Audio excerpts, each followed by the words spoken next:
बात होती है। जैसे ही साल शुरू होता है, सुयोंग और सोंगयू साथ टाइम बिता रहे होते हैं। जब मिंची वहां से निकलती है, दोनों थोड़ा अजीब महसूस करते हैं। गर्मी का बहाना बनाकर पसीना पसीना हो रहे होते हैं, लेकिन असली वजह उनकी शर्मिंदगी होती है। लंच का प्लान बनता है। वो एक ट्रेंडिंग कोल्ड नूडल वाली जगह जाते हैं। वहाँ ऑफिस के और भी लोग मिल जाते हैं, जिससे लंच भी थोड़ा अजीब हो जाता है। फिर कराओके जाते हैं, वहाँ भी कोई जान पहचान वाला मिल जाता है। पुराने टाइम का फेमस कैफे अब बंद हो चुका होता है। आइसक्रीम खाने के बाद सुयोंग शिकायत करती है कि हर जगह ऑफिस के लोग क्यों मिल रहे हैं। फिर सोंग्यू नोटिस करता है कि सुयोंग के गाल पर आइसक्रीम लगी है और बिना सोचे वो अपनी उंगली से उसे साफ कर देता है। दोनों थोड़े शर्मिंदा हो जाते हैं, लेकिन फिर भी सोंग्यू दिन से खुश होता है। दिन खत्म हो रहा होता है और दोनों को समझ नहीं आता कि अब क्या करें। सब प्लान खत्म हो चुका होता है। चलते चलते वो एक मोटेल के सामने पहुंचते हैं। सोंग्यू मोटेल की साइज देखकर हैरान हो जाता है। बिना ज्यादा सोचे वो सुयोंग का हाथ पकड़ता है और अंदर ले जाता है। सुयोंग थोड़ी चौंकती है, पर वो असल में मोटेल नहीं, एक आर्केड गेम रूम होता है। सोंग्यू थोड़ी निराशा महसूस करता है कि वो मोटेल नहीं गए, लेकिन सुयोंग तो अंदर से खुद ही शर्मिंदा थी, क्योंकि उसका दिमाग गंदी बातें सोच रहा था। सोंग्यू को याद आता है कि सुयोंग को एक फॉक्स वाला प्लश टॉय चाहिए था। सुयोंग मना करती है, पर सोंग्यू को याद है कि उसने $80 खर्च किए थे उसे पाने की कोशिश में। अब सोंग्यू ठान लेता है कि आज तो वो फॉक्स जरूर जीत कर देगा। वहाँ $20 फेंकने के बाद दुकान वाले ने उसे वैसा ही दिखने वाला दूसरा फॉक्स थमा दिया। सोंग्यू को लगता है कि दिन पूरा खराब हो गया। घर के बाहर सोंग्यू माफी मांगता है कि ये डेट बहुत खराब थी, लेकिन सुयोंग कहती है कि उसे मजा आया। कोल्ड नूडल्स मजेदार थे, फॉक्स के पीछे भागना फन था और ऑफिस वालों से छुपना भी एडवेंचर जैसा लगा। सोंग्यू थोड़ा शर्मिंदा होकर कहता है, अगली बार वो और भी बड़ा फॉक्स देगा। वो दोनों अपने अपने रास्ते चले जाते हैं। दूसरी तरफ चुल और जिया, वो दोनों घर पर स्पैगेटी मैन मूवी देख रहे होते हैं। जिया मिंचुल की गोद में सो जाती है। दिन में जिया को फैमिली से कॉल आया था, जिसमें वो गैलेक्सी वॉर्स मूवी स्पॉइल होने वाली थी, तो मिंचुल उसके साथ वो मूवी देखने गया। जिया डाइट पर होती है, तो पॉपकॉर्न के साथ डाइट कोक लेती है, लेकिन मूवी बोरिंग निकलती है और जिया पछताती है कि उसने ये मूवी सजेस्ट की। घर लौटकर जिया बोलती है, अब वो एक असली मूवी देखेगी। मेंचुल को छूट है कि वो जो चाहे करे, पर वो वहीं बैठकर मूवी देखता है। मेंचुल मूवी के दौरान गाजर और खीरे खा रहा होता है। जिया को अजीब लगता है, पर फिर वो भी बिना सोचे खाने लगती है। 3 मूवीज बाद जिया फिर से मेंचुल की गोद में सो गई होती है। उठकर पूछती है, मैं कब से सो रही थी? मेंचुल बात मूवी की करने लगता है, असली जिंदगी की नहीं। जिया को लगता है कि हमेशा वो ही शर्मिंदा होती है, पर असली मसला ये है कि वो लगभग किस करने ही वाले थे, अगर उसके पैर में क्रैम्प नहीं आता। उसे शक होता है कि जब वो सो रही थी, मेंचुल ने उसे किस किया होगा, क्योंकि उसके होंठों पर खीरे का टेस्ट था और उसने मूवी में खीरा नहीं खाया। मतलब मेंचुल ने कुछ किया था। अगले दिन मेंचुल ऑफिस जाने से पहले कहता है कि कुछ नहीं हुआ था, लेकिन जब जिया ज्यादा पूछती है, तो वो शर्मिंदा होकर भाग जाता है। अब जिया उसे छेड़ने की प्लानिंग करती है, पर मेंचुल उससे पूरी तरह बचने लगता है। जिया को अजीब लगता है। मेंचुल टेक्स्ट करता है कि वो अब जिम भी नहीं जाएगा। जिया गुस्से में लंबा मैसेज टाइप करती है, तभी मेंचुल कॉल करता है। बार में मिलने पर मेंचुल टेबल पर सो रहा होता है और सोंग्यू रो रहा होता है। जिया को लगता है दोनों पीकर लुढ़के हुए हैं, पर असल में मेंचुल पिछले कुछ दिनों से टेंशन में था और शायद उसका जिया से कोई झगड़ा हुआ है। टैक्सी में मेंचुल जिया के कंधे पर सिर रखकर पूछता है, क्या तुम यहीं हो? फिर वो उसे किस करने की कोशिश करता है। में ड्राइवर बड़े प्यार से पूछता है, आप लोग न्यूली वेड्स हो क्या? जिया एकदम से शर्मा जाती है और फिर उसे एहसास होता है कि हाँ, वो दोनों न्यूली मैरिड की तरह ही बिहेव कर रहे हैं। ड्राइवर हंसते हुए बोलता है, आपके हस्बैंड तो आपसे बहुत प्यार करते होंगे। और तभी जिया को याद आता है, मिंशू तो उसका असली पति है। अब बात घूमती है उस पुराने डायलॉग पर, जब जिया ने मिंशू के बारे में कहा था कि वो तो मेरी लाइफ का कांटा है। मतलब उसे हर वक्त चुभता है, तंग करता है। ड्राइवर भी पूछता है, क्या आप दोनों का झगड़ा हो गया है क्या? जिया सोचती है कि अब मिंशू को उसके पुराने अपार्टमेंट नहीं ले जाना चाहिए, कोई और जगह चलते हैं। सीन कट होता है और अगला सीन शुरू होता है फेरिस व्हील, जैसे बड़ा झूला होता है मेले में। मिंशू की आंखें खुलती हैं और देखता है कि वो और जिया एक अम्यूजमेंट पार्क के फेरिस व्हील में बैठे हैं और वहां आसपास कोई ज्यादा भीड़ भी नहीं है। टर्न्स आउट जिया ने ऑल एक्सेस पास लिया था, मतलब वो पूरा पार्क एक्सेस कर सकती है और वो बार बार फेरिस व्हील की राइड ले सकती है। अब मिंशू उठकर बाहर निकलने की कोशिश करता है, लेकिन जिया उसे रोक लेती है। जिया मिंशू से पूछती है, तुम्हें याद है उस बात वाले घर में तुम बेहोश हो गए थे? जिया को शक है कि मिंशू ने उसके लिए शराब पी थी और अब वो चाहती है कि मिंशू के साथ खुल करे। तो अब सीन थोड़ा रोमांटिक, थोड़ा मजाकिया और थोड़ा इमोशनल हो जाता है। जिया और मिंशू अब भी फेरिस व्हील में बैठे हैं और तभी वहाँ चीता हैन नाम का कोई स्पॉन्सर्ड इवेंट शुरू होता है। अब ये क्या है? इसमें होता है ट्रूथ और डेयर का गेम। मिंशू थोड़ा कंफ्यूज हो जाता है, तो जिया समझाती है, इसमें या तो तुम सवाल का सच्चा जवाब दोगे या फिर सजा मिलेगी। और वो सजा क्या है? फोरहेड फ्लिक, मतलब उंगली से माथे पर चुटकी मारना। अब मिंशू डर जाता है, उसे माथे पर फ्लिक बिल्कुल नहीं चाहिए। उसे अचानक याद आता है, जिया ने एक बार उसके माथे पर प्यार से किस किया था, लेकिन फिर भी वो गेम खेलने में झिझक रहा होता है। वो कहता है, ट्रूथ और डेयर जैसी चीजें बेवकूफ बना देती हैं लोगों को। तब जिया इमोशनल होकर बोलती है, ऐसा कुछ नहीं होगा क्योंकि तुम मुझसे झूठ नहीं बोलोगे। असल में जिया की लाइफ में पहले कुछ बुरी यादें जुड़ी हुई थीं झूठ से, इसलिए वो चाहती है कि इस बार सब सच्चा हो।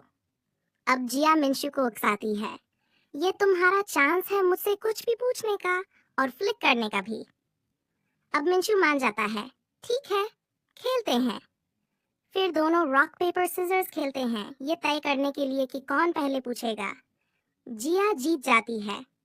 अब जिया का सवाल सीधा दिल से आता है, क्या तुम मुझसे प्यार है? मिंशू एकदम से शर्मा जाता है, कुछ बोल नहीं पाता। काउंटडाउन खत्म होता है और जिया उसके माथे पर एक जोरदार फ्लिक मार देती है। कैमरा स्लो मोशन में मिंशू का रिएक्शन दिखाता है, हल्की मुस्कान, हल्की शर्म।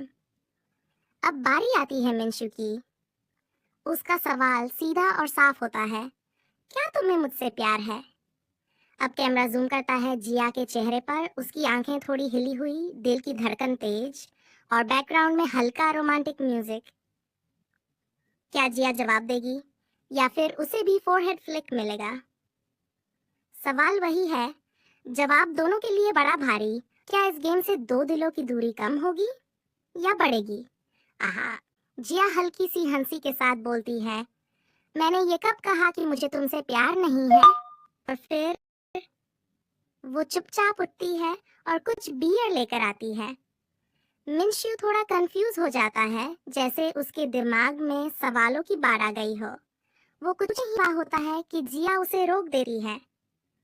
फिर जिया अगला सवाल खुद पूछती है, तुम्हें पता है उस रात फिल्म देखने के बाद मुझे खीरे जैसा टेस्ट आ रहा था मुंह में, जबकि मैंने खीरे खाए ही नहीं थे। और फिर सीधा वार करती है, उस रात के बाद तुमने मुझसे दूरियां बनाना शुरू कर दी थी, क्यों? मिंशू अब एकदम चुप, जैसे उसके दिल की घंटी बज चुकी हो। जिया फिर पूछती है, क्या तुमने उस रात मुझे किस किया था?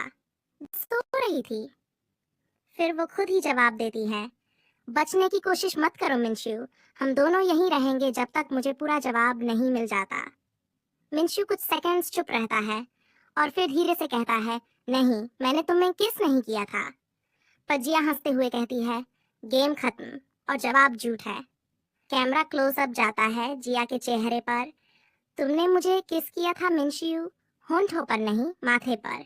और फिर वो सारा राज खोल देती है। खीरे जैसा टेस्ट इसलिए आ रहा था क्योंकि तुमने अपनी उंगली मेरे होंठों पर रखी थी। मिंशू अब बिल्कुल चुप, गिल्ट से भरा हुआ। वो धीरे से कहता है, मैं तुम्हारा चेहरा देखा था जब तुम सो रही थी और वो सब बस हो गया। जिया थोड़ा दुखी होती है और कहती है, तो इतना तमाशा, ये दूरियां सिर्फ एक और है। अब देखो, जैसे ही मिंशू ने जिया को किया, जिया तुरंत पीछे हट जाती है। उफ, ये खीरे वाला टेस्ट। और इससे पहले कि वो कुछ पूछती, मिंशू वहीं धड़ाम से बेहोश हो जाता है। जिया जैसे तैसे उसे फेरिस व्हील बाहर निकालती है और उस रात को नाम देती है the first great drinking apocalypse, मतलब पहली महान पीने वाली तबाही। अब इस हादसे के बाद दोनों ने अपने कॉन्ट्रैक्ट में एक नया रूल जोड़ लिया है, खीरे खा के किसी नहीं। लेकिन कुछ दिन बाद मिंशू फिर गलती कर बैठता है, खीरे खाकर फिर से किस कर देता है। जिया एकदम गुस्से में, अफिस अभी के अभी। Cut to office scene. Minshu अपने कलीग संग्यू से कहता है, भाई कल रात बहुत भारी थी, माफ कर दो। दूसरी तरफ जिया घर पर वैक्यूमिंग कर रही होती है, तभी उसके फोन पर नोटिफिकेशन आता है, पोर्टफोलियो अलर्ट।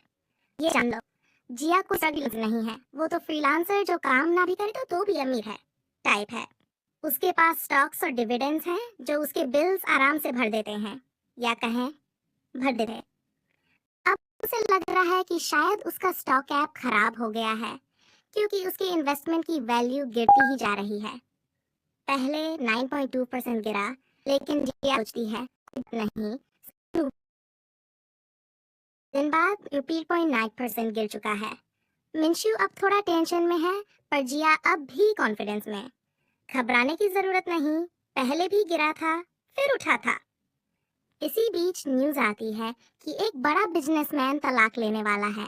जिया झट से अपने स्टॉक्स बेच देती है।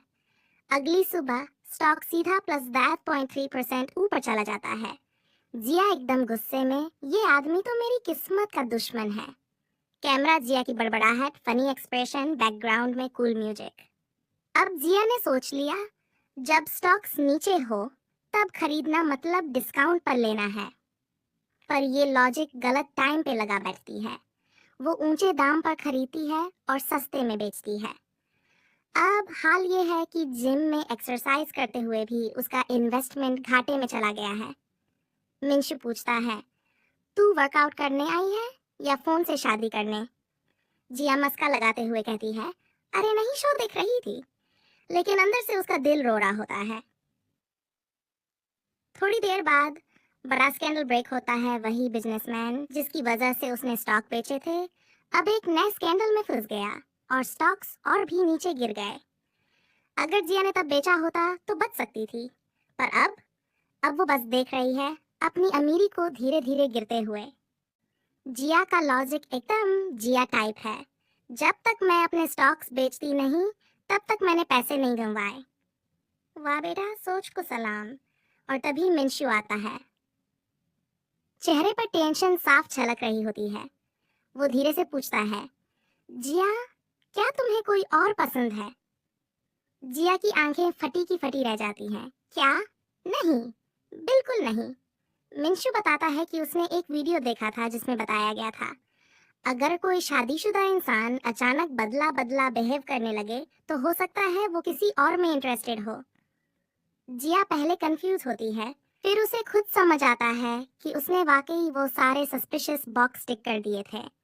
ऊपर से उसने जिम में भी झूठ बोला, शो देख रही थी, जबकि असल में वो स्टॉक्स चेक कर रही थी। मिंशु बताता है कि जिया हमेशा जो भी मजेदार चीज देखती है दूसरों से शेयर करती है, लेकिन उस दिन उसने शो का नाम तक नहीं बताया। मिंशु को शक हो गया था। अब जिया पूरी सच्चाई बता देती है, उसने अपनी सारी सेविंग्स खो दी हैं। मिंशु हैरान, इतना सब हो गया और तुमने बताया भी नहीं?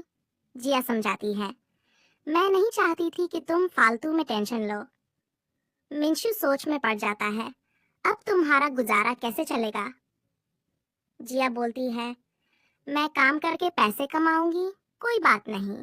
लेकिन अंदर से वो जानती है सब कुछ ठीक नहीं है। उससे भी बुरा यह है कि मिंशु को जो इम्प्रेशन गया वो उसे खल रहा है। मिंशु कहता है कि वो चाहे तो कुछ बिल्स उठा सकता है, पर जिया तुरंत रोक देती है। पैसों के मामले में हर किसी को खुद से डील करना चाहिए, इसलिए मैंने पहले तुम्हें नहीं बताया। जिया की ये प्राइड की बात है। जब उसने अकेले रहने का फैसला लिया था, उसने ठाना था कि मैं अपनी जिंदगी खुद संभालूंगी। और हाँ, अब तक उसने कभी किसी से पैसे उधार नहीं लिए। मिंशु उठता है, मुस्कुराता है और उसके कान छूते हुए कहता है, मैं तुम पर भरोसा करता हूँ। जिया थोड़ी शर्मा जाती है, फिर उसके माथे पर हल्की सी चपत मारती है। मिंशु कहता है, मैं बस तुम्हें एनर्जी दे रहा था। बचपन में भी करते थे ना एनर्जी इन्फ्यूजन। जिया गुस्से में फिर चपत मारती है और वहां से चली जाती है। तुम्हें अब पुरानी बातें याद करने की जरूरत थी। लेकिन जाते जाते वो खुद सोचती है, किसी के कान छूना हद से ज्यादा सेंसुअल हरकत है। कैमरा स्लो मोशन, हल्का रोमांटिक। एक हफ्ते बाद जिया जब इंटरव्यू के लिए निकल रही होती है, मिंशु उसे बाहर से गुड लक कहता है। जिया सोचती है, अब तक मेरी लाइफ में हर चीज किस्मत से मिली, लेकिन असली स्ट्रगल तो अब शुरू हो रहा है। और तभी सामने से एक ट्रक आ जाता है। सीन कट होता है, स्लो मोशन, वॉइस ओवर। अगर आपको ये वीडियो पसंद आया हो तो लाइक करें, सब्सक्राइब करें और कमेंट में बताएं कि अगली कौन सी सीरीज देखना चाहेंगे। Thanks for watching. मिलते हैं अगले एपिसोड में।